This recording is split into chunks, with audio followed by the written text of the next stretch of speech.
64व्या राष्ट्रीय चित्रपट पुरस्कारांची घोषणा झालेली आहे। कुणी कुणी बाजी मारली जाणून घेण्यासाठी आपण आपले प्रतिनिधी अमित भंडारी आपल्या सोबत आहेत। अमित, मराठी चित्रपटांचा कसा ठसा जाणवतो राष्ट्रीय चित्रपट पुरस्कार सोहळ्यामध्ये?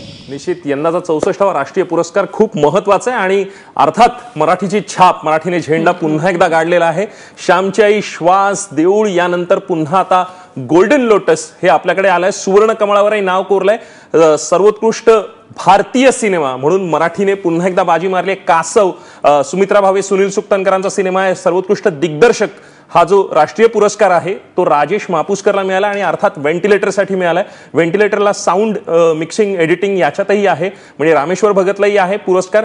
आणि अर्थात सायकल हा जो सिनेमा आहे प्रकाश कुंटेचा जो येऊ घातलाय त्यातला सर्वोत्कृष्ट कॉस्ट्युम्सचे, वेशभूषेसाठीचा पुरस्कार मिळालाय। सोनम कपूरलाही नीरजासाठी स्पेशल मेन्शन ज्युरी पुरस्कार आहे, तर अक्षय कुमारला रुस्तमसाठी पुरस्कार आहेत। प्रादेशिक कॅटेगरीमध्ये ही मराठीचा निश्चित एक वरचढ ठसा राहिलेला आहे, कारण सहाय्यक भूमिकेसाठी मनोज जोशीला मिळालाय best adapted screen play. Baba Bhand यांच्या पैठण या कादंबरीवर ज्या पद्धतीचा दशक्रिया घडलाय, संजय कृष्णाजी पाटलांना तो पुरस्कार मिळालाय आणि दशक्रिया सर्वोत्कृष्ट मराठी सिनेमा ठरलेला आहे। तर हे सिनेमे जे आहेत ते यंदाचे जे प्रदर्शित होण्यापूर्वी खऱ्या अर्थानं मराठीचा बज हा राष्ट्रीय पातळीवर क्रिएट करणारे आहेत। त्यामुळे यंदाचा 64वा राष्ट्रीय पुरस्कार आफ्टर डिमॉनिटायझेशन मराठीत तशा अर्थानं सिनेमे चालत नव्हते, त्यामुळे आता राष्ट्रीय पुरस्कारांची ही नवसंजीवनी मराठी सिनेसृष्टीला एक वेगळी उंची देईल असं वाटतंय। ज्ञानदा।